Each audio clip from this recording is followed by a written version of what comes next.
નમસ્કાર, હું છું પ્રિયા અને તમે જોઈ રહ્યા છો જનતા કી જાણકારી ન્યૂઝ। નજર કરીએ આજના સમાચાર ઉપર। ધોરાજી શહેરના સ્ટેશન રોડ ખાતે દીપકભાઈ તથા માથુકિયા પરિવાર દ્વારા પવિત્ર પરસોત્તમ માસ નિમિત્તે વૃદ્ધાઓ માટે ભવ્ય યાત્રાનું આયોજન કરવામાં આવ્યું હતું। આ ધાર્મિક પ્રસંગે મોટી સંખ્યામાં બહેનો તથા ભાઈઓ ઉત્સાહભેર જોડાયા હતા અને ભક્તિમય વાતાવરણ સર્જાયું હતું। આ યાત્રામાં ઉપસ્થિત સૌએ પરસોત્તમ માસના ધાર્મિક મહિમાનો લાભ લીધો હતો। સમગ્ર કાર્યક્રમ દરમિયાન ભક્તિભાવ અને શ્રદ્ધાનો માહોલ જોવા મળ્યો હતો। આયોજન કરતા દીપકભાઈ તથા માથુકિયા પરિવાર દ્વારા વૃદ્ધાઓને વિશેષ સન્માન સાથે યાત્રામાં સામેલ કરવામાં આવ્યા હતા।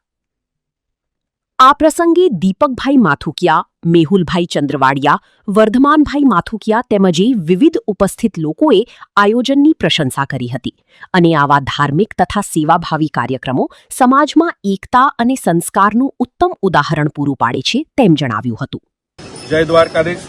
આજરોજ 1 તારીખે દીપકભાઈ અને માથુકિયા પરિવાર દ્વારા દીપકભાઈના પરિવાર દ્વારા છેલ્લા 10 વર્ષથી જે જાત્રાઓ કરાવવામાં આવે છે, વૃદ્ધ મહિલાઓ હોય, જે મહિલાઓ કાયમીની માટે ક્યાંક ને ક્યાંક પરસોત્તમ માસ નિમિત્તે આજુબાજુના મંદિરોમાં જઈ અને માથું ટેકાવતા હોય, પણ આ દીપકભાઈ દ્વારા 10 વર્ષથી ચાલુ હોય એનો આ વખતે આજે ડાકોર અને પોઈચાનો અમે યાત્રાનો એક શરૂઆત કરી છે।